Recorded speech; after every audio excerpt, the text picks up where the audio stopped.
Let's try this again. Welcome everyone. People that have coaches and teachers who have come in the past, and others who are coming to kind of check us out to see if you'd like to join us in the future. So this is, as Alan said, the Instructional Coaches SIG. And the steering committee consists of myself. I'm from New Bedford. I'm an ESL instructional coach. Kennedy, she's from Lawrence. She's an instructional coach. And then Yvonne Spencer, she's also from New Bedford, and she is an ESL instructional coach. Slide. So, oops, go back one, Helen, please. So the goal of our Instructional Coaches SIG is basically to facilitate collaboration of instructional coaches across Massachusetts in order to improve coaching systems and strategies that support both our general education and our ESL teachers in meeting the needs of our English learners. Next slide. So we have an agenda here for you today, welcome and instructions, and then we're going to share some resources with you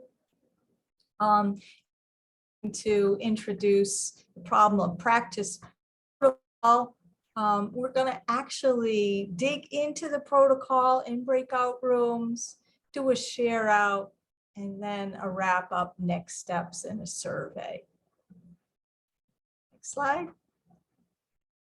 So as you see, there are 3 resources there. There's the SIG folder, SIG notes, and attendee form.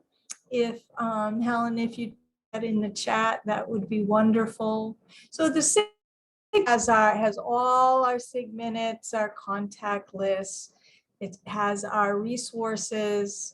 And we use this folder to add as we want during the school year. And you will see when you look at the SIG notes that each meeting we have a different topic. So if you would be so kind as to fill out attendee form, that would be awesome. We can have a record of who attends. So the SIG contact list and note keeper, you're going to use the tab 2 if you become the note keeper in your breakout room for a problem practice protocol. And you will, once you become a member and sign in, you will have the context and use it as you wish. Next slide. From a practice protocol, and I'm going to hand the baton over to my lovely colleague, Mary Lou Kennedy. Morning, everyone. Thanks for joining us. The problem of practice protocol is something that this special interest group has done for the last year and couple of months. And what we have found with this protocol is that colleagues that are either in ESL teaching positions or coaching positions across the state come together, and we, think critically and expansively about a particular problem of practice. For example, one of the topics that came up this year was the amount of direct translating that has gone on among students and teachers since COVID, and how that what happens with that both positively and negatively in terms of our multilingual learners. So we've had a variety of topics that have come up, and when we get into the breakout rooms, you'll see how it goes, but it basically allows a presenter to give background on a problem and allow his or her colleagues to dig into it, ask questions about it, and then offer, potential ways of helping the person go about fixing or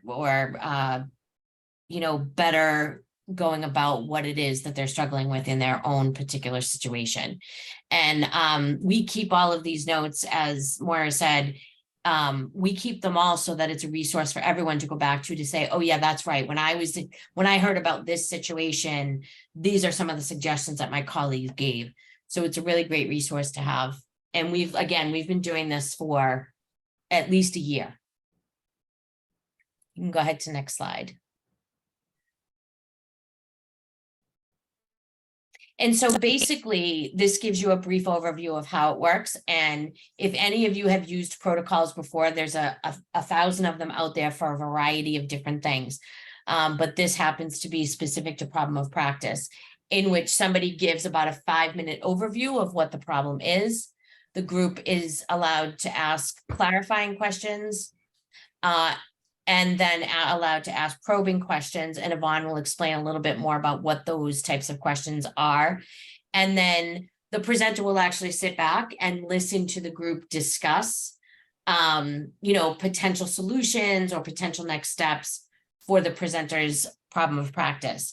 And then the presenter again gets to reflect on what they heard, what resonated with them, and what they will potentially try to do. And then there's a reflection process to the whole thing, and then we'll come back as a whole group and share out. You can go to the next slide, Helen. Hey, hello. Good morning, everyone. I saw some familiar names earlier, so welcome everybody. So as Mary just mentioned a minute ago, I am going to provide an outline of what the clarifying in the probing questions look like. And as you can see, the clarifying questions, that's for the group to understand the context that's being presented by the person who will be presenting a problem of discussion. The presenter will be asked type of questions of what, who, where, and when, and how in terms related to the problem. And we kind of hold on and not asking the why questions now, because during the clarifying questions, these required quick answers that need to be answered quickly. So as we know, why questions, those are mostly that requires more thought. So we kind of hold on to the probing questions, which you'll see in a minute. And this, so these by asking these clarifying questions, this provides the presenter, provides the group an opportunity to understand the background of the problem that's being presented. And these type of questions are kind of quickly, type of question that ought to be answered quickly because the presenter already knows the answers. As you can see below, these are the type of questions that it's easy to be answered because of the information that the presenter has. Versus the probing questions, these are the questions that are for the presenter to answer related to the problem. So this is where we will have, the group will have the opportunity to ask the why questions, and they're required, these are more open-ended questions, and they have. Please excuse the interruption. Savannah Newhall, please report to Red House. Savannah Newhall, please come to Red House office. Thank you. Oh. Here's the life of a teacher, right? Can't be nothing better than be in reality and be authentic at our job. So, okay, so with that, okay, what was I? So, okay, so the why questions requires the deep thought. So this is, takes a little bit more time. So that's why these two different type of questions are presented in a different manner. And however, we do suggest that require from presenting your own suggestions at this moment, because there's going to be a time that you will have, as you see, I was presented a little while ago, there's going to be a time where you will have time to present your own, to share your own expertise and suggestions to the presenter. Next slide, please. All right, so here are the protocol for the breakout rooms.